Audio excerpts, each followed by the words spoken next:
This is the memorial centre at Potocari, surrounded by the 11,000 gravestones erected there by Paddy Ashdown when he was UN High Representative to Bosnia.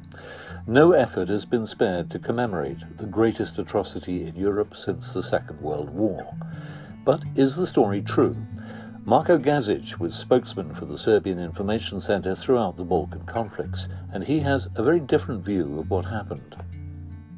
25 years is an awfully long time, Marko. In general terms, has that passage of time served to unearth a fuller picture of what really took place, or merely bury the truth even deeper?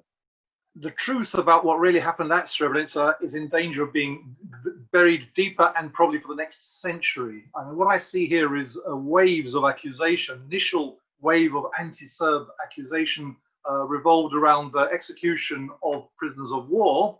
But because that in itself didn't constitute the crime that they later decided to tar the Serbs with, that is to say genocide, that led to a second wave of, if you like, fake atrocity accusation once people were softened up with the first wave. So in the second wave, we heard stories we'd never heard earlier, stories about rape, about the most bestial kind of atrocities, really stories that belonged more to the Second World War and the concentration camp 150 kilometers away at Jasenovac, where 300,000 Serbs, Jews, and Roma were exterminated by the the Nazi Croatian state, which encompassed the Bosnian Muslims as well. So that second wave has really muddied the waters completely, because the waters are fairly clear. Are we talking here about execution of POWs? If so, how many? What do we know about it? What is claimed about it? The second wave is really designed to stop us investigating the first. The persistent claim of 7,000 to 8,000 deaths has in fact never been substantiated. Nowhere near that number of bodies were ever found. Will we ever know, do you think, the true numbers of why and how these people died? Well, we are in a difficult situation here, because the people who are viewed as legitimate to tell us how many died are the people who have a vested interest in actually exaggerating that part of this story. The Srebrenica story we've heard so much about the end of, not the beginning and all the middle, but the end has been vastly exaggerated, and it's been outsourced for evidential purposes to an outfit called the International Commission for Missing Persons, which is a law unto itself, staffed by Bosnian Muslims and Americans. Effectively, the chairman is always an American, so we're really accepting their say-so about the casualty figures. What we do know is that 8,000 were initially recorded as missing, 3,000 were found hidden in a place called the Shrapnel Finger by the Red Cross. That didn't seem to affect the 8,000 figure, which stayed just as high.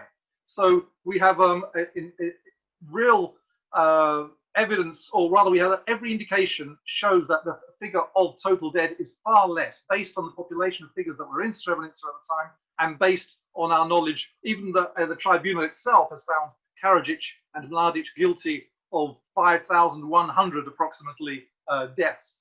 But in that figure, it makes no distinction between battlefield casualties and people killed unlawfully. But even the ICTYs, the forensic experts they had for the prosecution, say that the autopsy reports support an execution figure of only around 1,000. Is that right? Well, that is right. And it begs the question, why are we being told a figure 8 times higher? And the answer is a kind of inertia, a kind of feeling that the Serbians have been given the black hats and should be made to wear them, perhaps a desire to appease general Western anti-Muslim policies in the Middle East by offering them the empty sacrifice of the Serbian reputation in the Balkans. So this is really where this inflated figure has come from and is being maintained by. We should recognize that the tribunal was financed by Saudi Arabia and the US in the main.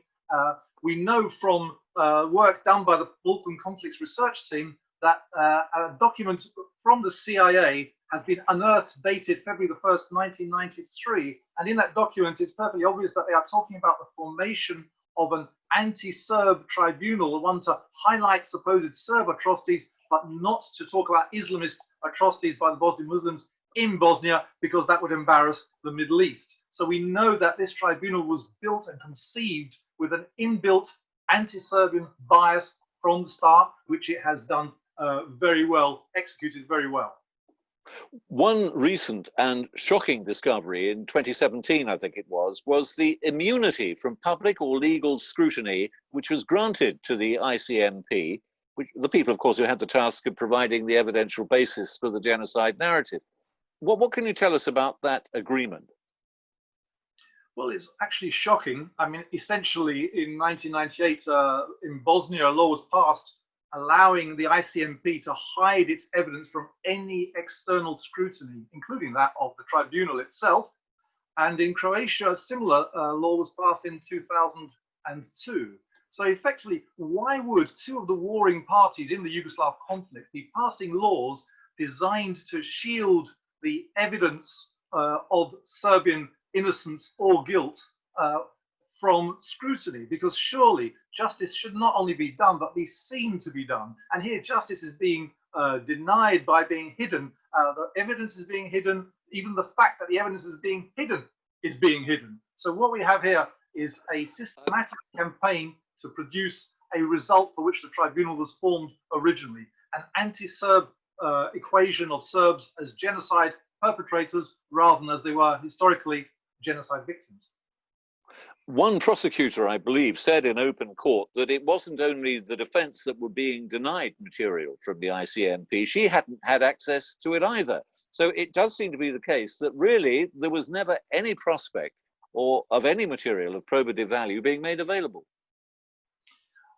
I think that's true. And the reason is because if the material was made available, it would not suit the purposes of those who formed the tribunal and who guided its verdict orientation in the way that they did. So we were never likely to get the truth from the tribunal. We should understand, as I said, that the tribunal was formed on the basis of American power. It was financed by the Americans. It was essentially an illegal court. It wasn't even a court, a tribunal. The clue is in the name.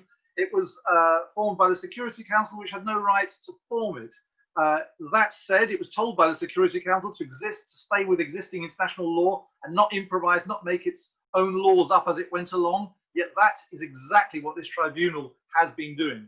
When I listen to Mike Pompeo talk about a kangaroo court in the context of the International Criminal Court, which is established by treaty at The Hague, and then I think about the court that the Americans established in The Hague, which is this kangaroo court tribunal, it really does make me wince to listen to the Americans complain about kangaroo courts. It does seem, just to finish off the issue of the ICMP, that in any event, the DNA, although it's useful in identifying people, it is absolutely useless, isn't it, when it comes to telling us how, why, or indeed sometimes when victims died. It can't distinguish between legitimate combat casualties and people who were executed. So the fact remains there's a total lack of evidence to substantiate the charge of genocide. Neither the required scale or intention has been established. Is that right? Well, that is true. And I mean, the DNA would be important in terms of numbers, not in terms of cause of death. But as I say, the DNA results have been hidden from all of us by the body charged with collecting them. Perhaps they were deliberately chosen to be at arm's length from the tribunal so that the tribunal would not be forced to produce the evidence which could find the Serbs innocent or otherwise. So really, it's all part of the same structure of creating thought on the planet, as it were, that's looking to create a precedent here to justify bombing without UN authority, which it would then it would then use against other countries, which were mainly, in fact, Muslim countries in the Middle East. So the Islamic countries got no benefit from allowing the Americans to set this precedent at the expense of the Serbs. It would have been better off sticking to international law, which left all such decisions in the hands of the Security Council as the appropriate body for that kind of purpose. Now, on August the 10th, famously, the UN ambassador Madeleine Albright waved these misleading aerial photographs charging genocide and threatening military intervention. She promised US satellites were watching. Did any evidence ever emerge from this surveillance? Have we seen anything? We have seen no evidence from Mrs. Albright or her successors of the kind that she indicated would arrive. But I think that her appearance with these alleged photos was meant to be of temporary value. the whole purpose of the Srebrenica happening when it did, in a situation where the people inside Srebrenica were safe, protected by the UN. They had heavy weapons. Their whole 28th Bosnian Muslim Army Division, they had more weapons in Srebrenica than the Serbs around the place had in that period. There was no reason for them to leave Srebrenica. But once the Americans had decided that further north they were going to be helping Croatia ethnically cleanse the Serbs in the Krajina region within a matter of months, it therefore became very important to create a scenario where sympathy would erode from the Serbs before the act to be taken against them. And that is exactly what the purpose of Srebrenica was. So her waving those photos was really to say, the Serbs are the bad guys, we've got proof, so that when the Americans set about ethnically cleansing 355,000 Krajina Serbs from the UN protected area of Croatia and the region of Bosnia adjacent to it, where my entire family come from, they were protected, as it were, by the odium which they'd already heaped upon the Serbs. It wasn't necessary to show photos afterwards. She'd already done her job, as Mrs. Albright. I find one of the most curious aspects of this whole genocide myth is that the Muslims were apparently unaware that it had happened for some time after. The people who were commanding the 28th Army going down to Tuzla, their officers didn't report any genocide.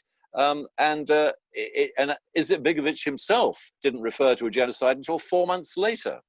And yet, somehow, the ICTY's chief investigative chap, Ruiz, turns up in Tuzla on the 20th of July under instruction to initiate an investigation of possible genocide. Where did that come from?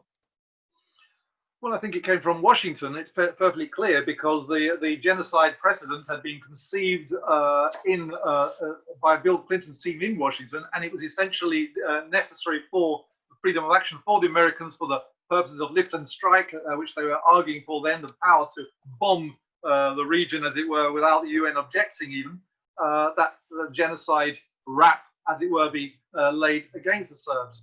But the fact is, as you say, the fact is that the Bosnian Muslims were warriors. They were in Srebrenica. They fought from Srebrenica. They did what they were told. They were ordered to kill the Serbian civilians around Srebrenica to goad the Serbs into attacking them. It didn't quite work. So they were ordered then finally, when the time came, to leave Srebrenica, and that they did as well. Their leader, Nasser Oric, head of the jihadist killing expeditions around Srebrenica, had already left. So he left his soldiers to effectively chance their luck in an unnecessary escape from Srebrenica.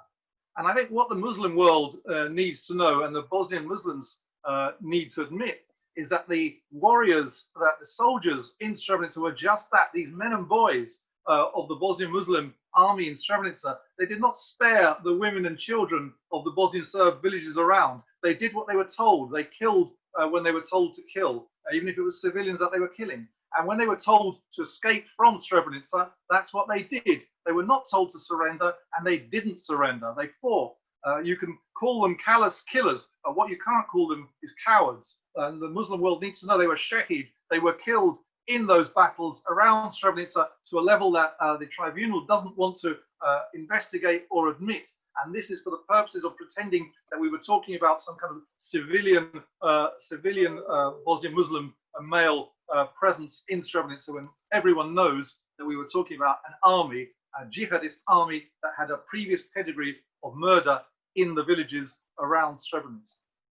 And of course, it's worth remembering that when the Serbs did enter Srebrenica, Mladic separated the women and children and bussed them off to safety, which is hardly the sort of thing you do if you had a preconceived plan for genocide. This is absolutely true. I mean, as I think Diana Johnston, the writer, said, you don't commit genocide by sparing the women and children. And Efrem Zurov of the Simon Wiesenthal Center has explained exactly why this is a travesty to talk about genocide as it were the Holocaust and Srebrenica in the same breath, because here you have essentially a bloody civil war, and you have its finale, as it were, in Srebrenica over a period of several days in July 95, you can't compare that with a systematic plan to murder millions of civilians that was represented by the Holocaust. It's an insult to the Holocaust to try and elevate or to lower the Holocaust to the level of Srebrenica by elevating the events at Srebrenica to the level of the Holocaust. More civilians, the civilians who were murdered at Srebrenica were the Serbian civilians, the villages around it, the peasantry around it who were attacked whenever the forces within Srebrenica could get out from between the UN patrols. Those are the civilian victims. The soldiers of Srebrenica, the jihadist Bosnian Muslim 28th Division that was found there, were the people who were committing those atrocities, and any other concept is really at odds with the truth. But as you've correctly pointed out, for 2 to 3 years before Srebrenica, Oric had been slaughtering thousands of Serbs in these lying villages. So there had been severe provocation. So it would seem inevitable that some of the deaths that did occur would have understandably actually have been motivated by revenge. That revenge would have been very much in the minds of the local Serbs who'd been watching over the years as these Bosnian Muslim 28th Division forces came out of Srebrenica and massacred wherever they could. So yes, revenge was a danger, and indeed the head of UN forces in the area, General Morillon, said that he felt that this was a possibility if the situation wasn't managed very carefully. But of course, there was no interest in managing the situation carefully. In fact, the aim was for a massacre of thousands to occur. That was the American aim, according to a Bosnian Muslim official in Srebrenica at the time, who describes how he was told by Ali Izetbegovic, then president of Bosnia, that Clinton had told him personally that 5,000 dead Muslims were required in order to give the US an excuse to go in. Let's look forward now, and I'd like to ask you which areas of academic research you think are most promising in the cause of advancing historical accuracy. I think the problem for academia is that it's trapped in a kind of feeling that it has to obey the politically correct orientation of the moment. Academics rely for their very existence on the goodwill of those who pay them, and these days, in the days of social media, are very vulnerable to the lack of goodwill of those who might oppose them.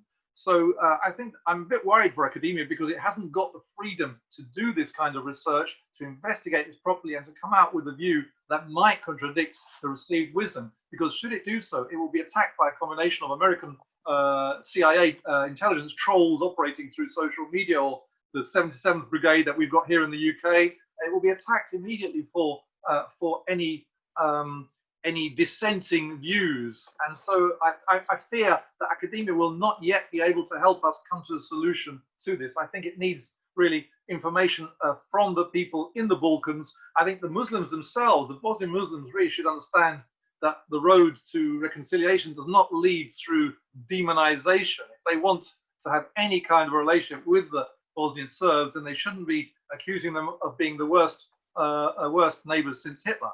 I think that isn't the way to go if we want that region to be stable.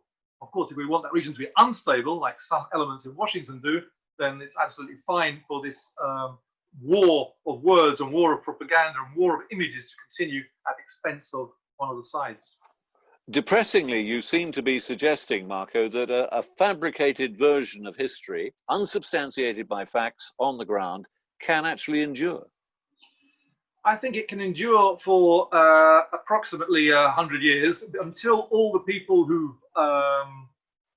been really involved in creating those impressions have died off, and until the documents which are even now under lock and key at the Security Council regarding Srebrenica are released, so we hear more, until also we get beyond the fabrications of the International Commission, so-called, for missing persons. And when, if we manage to get this whole issue appraised by a legitimate investigation, for example, one that could be done by the UN Commission for Human Rights, as it were, if we have if we understand that what has happened here has been a travesty of justice based on a fake trial with fake evidence, fake witnesses, fake propositions throughout.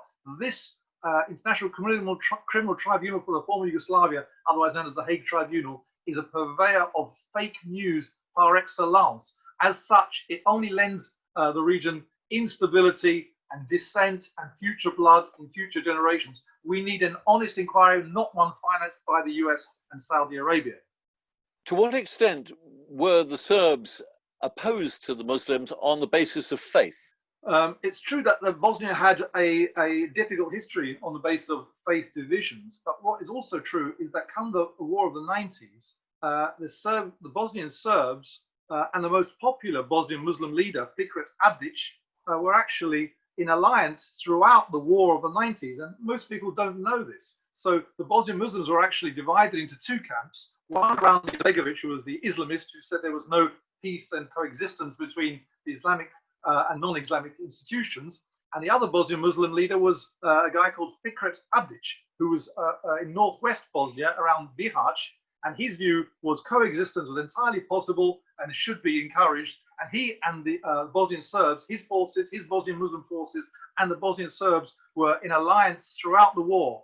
And the same ethnic cleansing operation done in the following months by the Croatian troops with Izetbegovic support and US logistics, the same ethnic cleansing operation that got rid of 355,000 Serbs from the region also eliminated all of Fikret Abdic's population, as it were, at the same time. One final point, Marko, and can you sum up for us why it is so important to set this record straight? Internally, as I said a moment ago, it's important for the peoples who live in the Balkans that the record is set straight and that they understand exactly what each other are guilty of. So it's important for local stability, but it's more important for world stability, because the whole proposition here is that the alleged events at Srebrenica were allowed to happen, and therefore the US is claiming the right to stop any such possible events elsewhere as decreed by itself from happening. So effectively, Srebrenica is giving the US a moral mandate to bomb whenever it likes, where it likes, just by accusing the bombing victim of being genocidal. So we need the US to be put back in its box and to be subject to international law like the rest of the world community. And for that to happen, the lies around Srebrenica, the exaggeration around the Srebrenica story, and the beginning and the middle of the Srebrenica story all need to come out in order for a fair description of what was a bloody civil war, and no more and no less, to come out. The world will be a safer place when we understand that. Marko, thank you very much. You remind me of what Bill Clinton said about the indictment of Milosevic, that it confirms that our war is just. That does seem to indeed have been the whole point and purpose of the tribunal and all the rest of it. Thank you very much.